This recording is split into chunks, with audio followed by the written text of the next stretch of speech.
해주신 우리 집사님들께 감사의 박수를 쳐드리도록 하겠습니다. 네, 같이 기도하시겠습니다. 하나님 아버지 감사합니다. 이 시간 하나님의 말씀을 선포하기 원합니다. 성령 하나님, 저희 입술을 주장하여 주시옵소서. 말씀을 듣는 우리 모든 성도님들의 마음과 심령 가운데 성령 하나님 빛을 비춰주시사 하나님의 말씀을 듣고 이해하고 깨닫게 하시며 새로운 결단이 일어나는 은혜의 시간 되게 하여 주시옵소서. 예수님의 이름으로 기도드립니다. 아멘. 예, 우리 주제를 같이 외치도록 하겠습니다. 성령의 능력으로 부흥하는 교회. 성령의 능력으로 부흥하는 교회. 아멘. 예, 이 독립선언문을 저는 개인적으로 이렇게 읽을 때와 오늘 1부 예배도 그렇고요. 오늘 2부 예배 때 같이 또 이렇게 낭독하는 것을 들으니까 참 또 감회가 새로운 것 같습니다. 106년 전에 이 3.1 운동이 있었죠. 이 3.1 운동은 1919년 3월 1일에 이제 일어난 거족적인 독립 만세 운동이었습니다. 우리 민족이 일본의 식민 통치, 또 나라를 빼앗기고 어려움과 아픔, 시리에 빠져 있음에도 불구하고 이 일본의 억압에 굴복하지 않고 이 독립 선언을 통하여서 이 독립의 의사를 이 세계 만방에 알린 아주 역사적인 그러한 사건입니다. 여러분 혹시 이런 예배를 드릴 때 아니 독립 운동과 우리 예배가 또 무슨 상관이 있어서 우리가 이렇게 기념 예배를 드리는가 이렇게 이제 생각하시는 분들이 계실 수 있습니다. 우리가 이렇게 3.1절을 기념하며 예배를 드리는 이유는 무엇이냐면 바로 이 3.1 운동 중심에 우리 기독교가 있었기 때문입니다. 여러분 아시다시피 3.1 운동의 그 민족 대표 33인은 다 종교 지도자들이었습니다. 일제의 무단 통치 아래 이 천도교와 기독교가 원래는 각각 독립운동을 하려고 하였는데요. 이 천도교에서 우리 기독교에 제안을 했다고 합니다. 우리가 함께 힘을 모아서 이 일을 해보자. 그것을 우리 기독교가 받아들여서 함께 하게 된 것입니다. 그래서 독립선언을 기획하고 서명한 민족 대표 33인 중에 이 기독교 대표가 바로 16분이시고요. 그리고 천도교가 15분, 불교가 2분. 이렇게 돼가지고 기독교와 천도교는 이 전체 종교적으로 함께 이렇게 교단적으로 이렇게 모였던 것이고요. 이 불교는 이제 개인적인 어떤 관계가 있으신 2분만이 이렇게 참여하게 되었다라고 이야기를 합니다. 이 당시 기독교의 우리 교세는 천도교의 10분의 1 수준밖에 되지 않았다 그래요.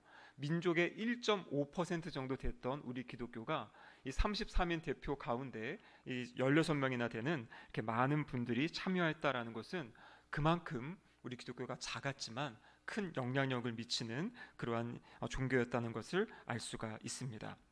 그럼 우리가 3월 1일, 1919년 3월 1일이 무슨 요일이었는지 혹시 아십니까?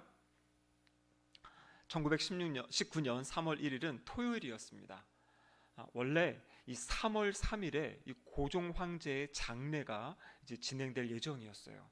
그래서 언제 이 일을 치를까 하다가 장례가 되면 전국에서 사람들이 모여든다. 그러니까 전날인 3월 2일 날, 일요일이죠. 이날에 하자라는 그런 이야기들이 있었는데 우리 기독교에서 주일은 안 된다.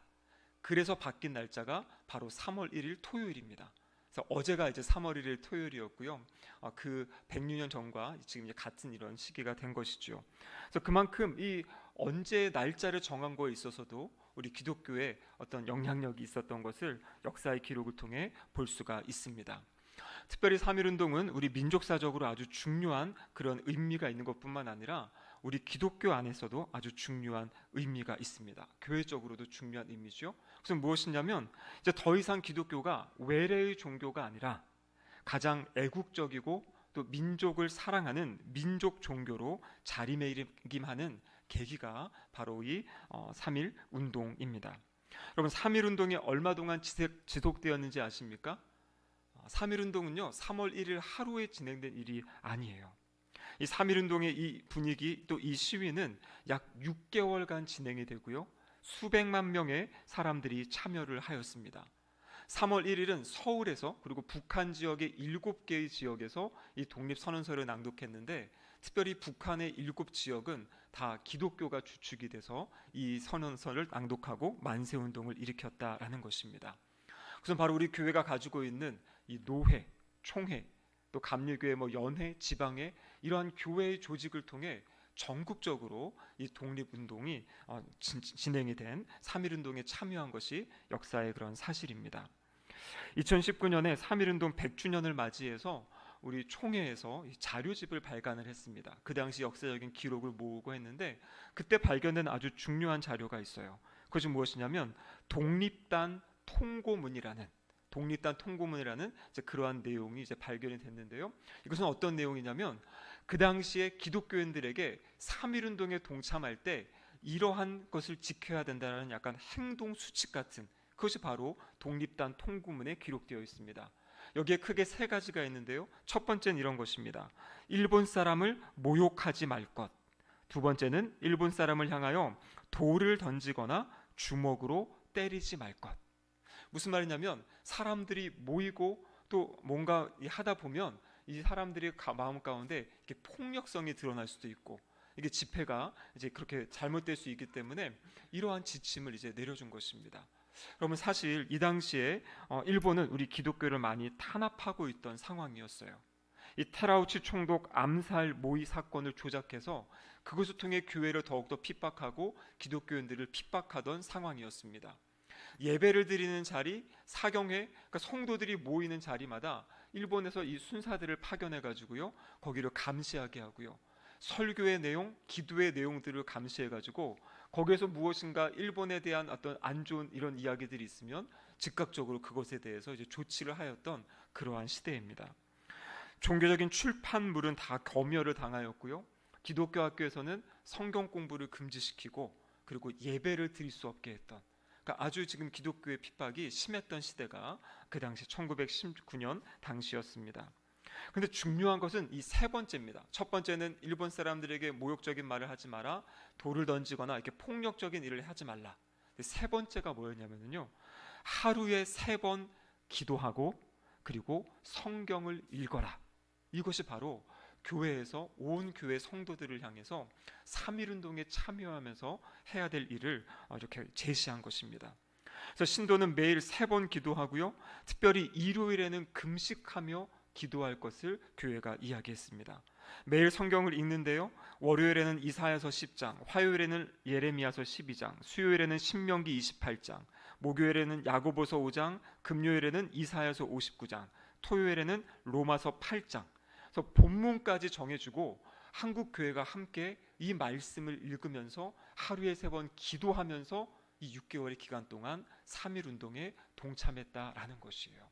그래서 단순히 그냥 밖에 나가서 독립을 외친 것만이 아니라 나가기 전에 또 그 사역에 동참하면서 끊임없이 말씀과 기도로 하나님을 의지하며 신뢰하며 하였던 것이 바로 이 3.1운동의 역사다라는 것입니다. 그래서 우리 기독교는 이 민족의 어두운 어려운 상황 가운데 그것을 위해 하나님께 기도하고 또 신앙으로 믿음으로 그것을 감당하며 또 실제적인 그런 행동을 하였던 그러한 역사가 우리 한국의 기독교의 역사입니다. 오늘 우리가 읽은 본문 느헤미야, 이 당시도 좀 비슷한 상황입니다. 이 느헤미야는 어떤 사람입니까? 바로 바벨론 그 포로에 잡혀가서 있던 그 포로지에서 출생하고 바사의 이 술관원이 된 사람이에요. 그럼 이 당시 술관원이라면 오늘날로 이야기하면 이 대통령 경호처장 같은 그렇게 왕 옆에 있으면서 어떤 비서 역할도 하고 경호도 담당하는 아주 중요한 고위 관직이었습니다. 그러니까 어떻게 보면 이 포로지에서 이 느헤미야는 아주 성공한 사람이에요. 왕 옆에서 많은 것을 누리며 살아가는 그러한 사람입니다. 근데 느헤미야 1장에 보면, 우리가 읽진 않았지만 앞부분에 보면 이제 그 고국으로 귀국한, 먼저 돌아간 그 사람들의 소식을 하나니라는 사람을 통해 전해 듣게 됩니다. 그들이 돌아가서 성전을 재건하고 사는데 너무나 어려운 상황 가운데 지금 살아가고 있다는 소식을 들은 겁니다. 큰 환난을 당하고 능욕을 받으며 어려운, 성문이 허물어지고 그리고 성은 불타있는 그 안타까운 상황에 소식을 듣게 돼요.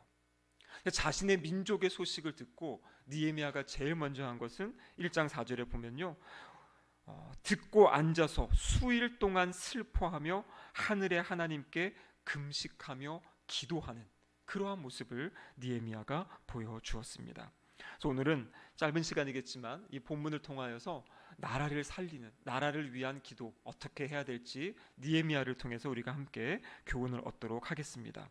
첫 번째 중요한 것은 무엇이냐면, 나라를 위해 기도할 때, 나라를 살리는 기도를 할 때 책임 의식을 가지고 기도해야 됩니다. 느헤미야는 가장 먼저 한 것이 자신과 자신의 조상들의 죄를 하나님께 자복하며 기도하였습니다.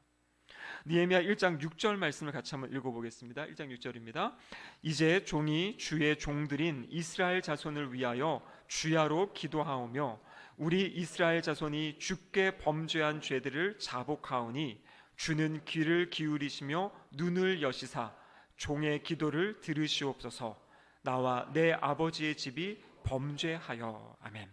여기 보면 나와 내 아버지 집이 범죄하였다 이렇게 되어 있습니다. 이스라엘 백성들, 남유다 백성들이 범죄한 것은 맞는데 사실 이 느헤미야는 그 이후의 사람이거든요. 그 범죄 때문에 하나님이 심판하셔서 바벨론의 포로로 잡혀왔고 느헤미야는 그 바벨론 포로지에 있던 사람입니다. 그런데 지금 느헤미야가 어떻게 기도하냐면 제가 범죄한 것입니다, 제가 잘못한 것입니다라고 그렇게 회개하며 기도하는 모습을 보여주고 있습니다. 여러분, 제가 아까 말씀드린 이 독립단 통고문에 보면 세 가지, 마지막 세 번째, 거기에 이제 매일매일 함께 읽어야 될 말씀들을 이제 정해주었다 그랬죠. 그래서 그것들을 통해서 우리 성경학자들이, 우리 기독교 역사학자들이 그러면 이분들이 어떠한 마음으로 일제 식민지를 대했고 또 무엇을 위해 기도했는가를 이렇게 정리했어요. 첫 번째는 무엇이냐면 우리가 일제 강점기 이런 고난과 시련을 당한 것은 하나님을 제대로 섬기지 못한 죄의 결과다. 하나님이 우리 민족을 지금 심판하시는 거다. 이렇게 그 당시에 교회는 이 모든 상황들을 받아들였다라고 이야기를 합니다.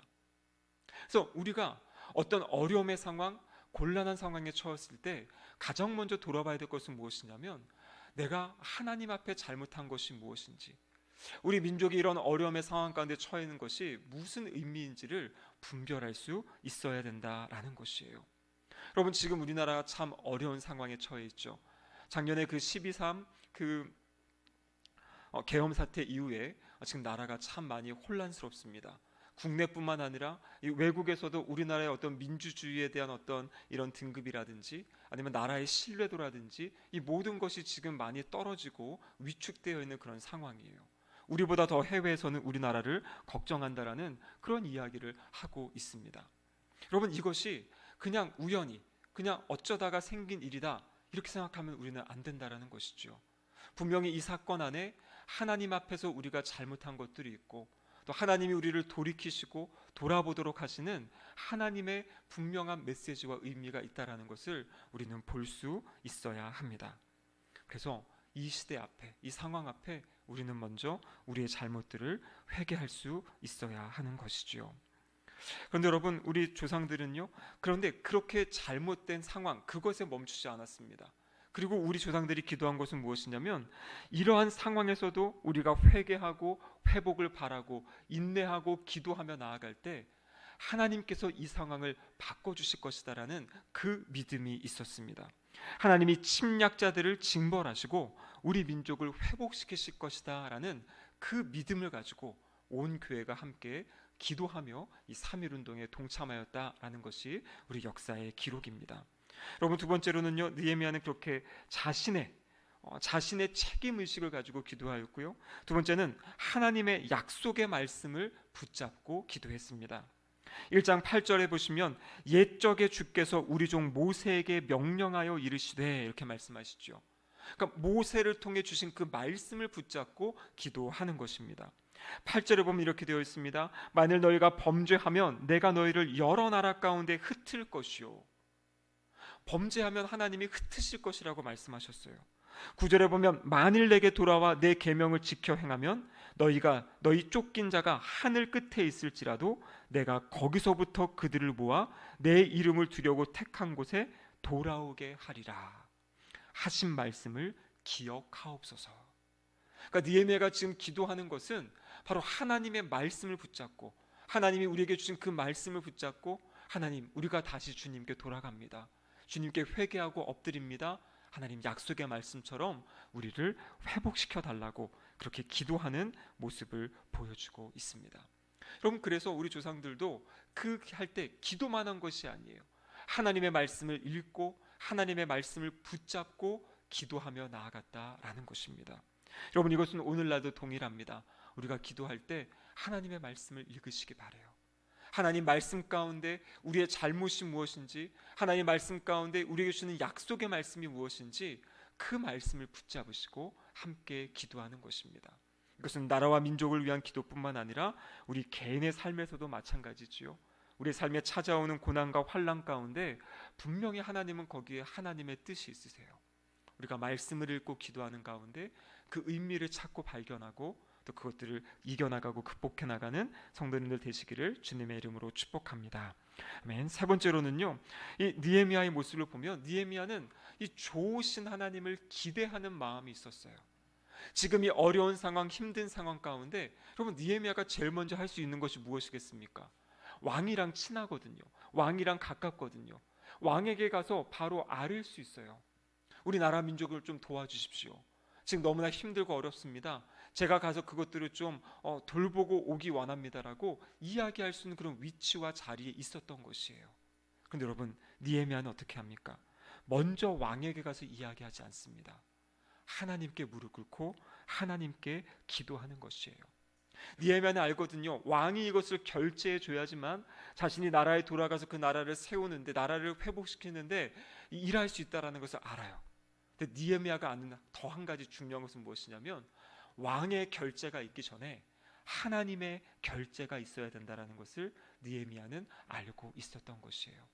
그래서 먼저 하나님 앞에 무릎 꿇고 금식하며 간절히 하나님께 기도하는 모습을 보여주고 있습니다. 그래서 11절의 중간에 보면 이렇게 되어 있어요. 이 사람 앞에서 은혜를 입게 하옵소서. 이 사람이 누구겠습니까? 왕이에요. 왕 앞에 나아가기 전에, 나아갔다가 안 돼서가 아니라 나아가기 전부터 지금 하나님께 기도하는 것이에요. 하나님, 정말 제가 왕에게 나아가서 이것을 이야기하고 이 허락을 받고 싶은데 하나님이 은혜를 베풀어 주셔야 됩니다. 하나님이 풀어주셔야 됩니다. 하나님이 결제해 주셔야 됩니다. 그 믿음을 가지고 지금 하나님께 기도하고 있는 것입니다. 때로 우리에게 있어서 기도는 최후의 수단이 될 때가 있어요. 내가 이것저것 다 해보고 안 돼서 마지막에 가가지고 이제 하나님밖에 의지할 분 없습니다 하고 최후에 하나님께 나아가 기도하는 그러한 연약한 모습이 때로는 우리의 모습일 수 있습니다. 하지만 느헤미야는요, 느헤미야에게 있어서 기도는 최초의 수단이었어요. 가장 먼저 하나님께 나아가서 하나님이 아니면 안 됩니다라는 그 믿음 가지고, 하나님이 풀어주셔야 된다라는 그 믿음을 가지고 기도를 했다라는 것입니다. 여러분, 우리도 이렇게 기도할 수 있어야 됩니다. 우리가 어떤 일을 앞두고 그냥 진행되다가 그 상황 보고 기도하는 것이 아니라 정말 그것이 하나님의 뜻 가운데 있는 일이고 우리가 마음을 다해 그것을 작정하고 준비하였다면 그 일을 위해서 사전에 기도하는 것이죠. 하나님이 해주셔야 할 일은 가능한 일입니다. 우리의 힘, 우리의 능력이 아니라 하나님 이것을 할 수 있도록 힘도 주시고 능력도 주시고 이 상황도 하나님이 다 간섭해 달라고 하나님께 기도하고 간구할 때 하나님이 역사하실 줄 믿습니다. 우리 마지막으로 시편 46편 1절 말씀인데요, 같이 한번 읽어보겠습니다. 하나님은 우리의 피난처시요 힘이시니 환난 중에 만날 큰 도움이시라. 아멘. 우리가 아까 전에 찬송가 70장 찬송을 불렀습니다. 1절의 가사가 이래요. 피난처 있으니 환난을 당한 자 이리오라. 땅들이 변하고 물결이 일어나 산 위에 넘치되 두렵지 않네 라는 이 찬양이었어요. 여러분, 제가 오늘 이 찬양을 선택한 이유는 무엇이냐면 이 찬양이 바로 3.1운동 당시에 우리 신앙의 선조들이 함께 불렀던 찬양이에요. 성도님들이 함께 불렀고요, 그리고 기독교 학교에서 학생들이 이 찬양을 불렀습니다. 그래서 일제가 이 찬양을 찬송가에서 빼라고 명령을 해가지고요, 이 찬양이 찬송가에서 빠졌었어요. 그럼에도 불구하고 우리 선조들이 이 찬양을 암송하고 부르고 일제 강점기가 끝나고 해방 이후에 다시 이 찬송을 우리 찬송가에 넣어서 지금까지 우리가 이 찬송을 부르고 있는 것입니다. 그래서 민족의 어려움 가운데 환난당하고 정말 산이 흔들리고 바다가 흔들리는 그 어려운 상황 가운데 우리 선조들은 이 찬양을 부르며 하나님께 기도하며 나라와 민족을 위해 그렇게 하나님께 나아갔던 그 모습을 보여주셨다라는 것입니다. 여러분, 우리는 지금 어려운 시간을 지나가고 있습니다. 어떤 사람을 의지할 수 없을 것 같아요. 어떤 사람도 이 나라를 다시 그렇게 회복시킬 수 없을 것 같습니다.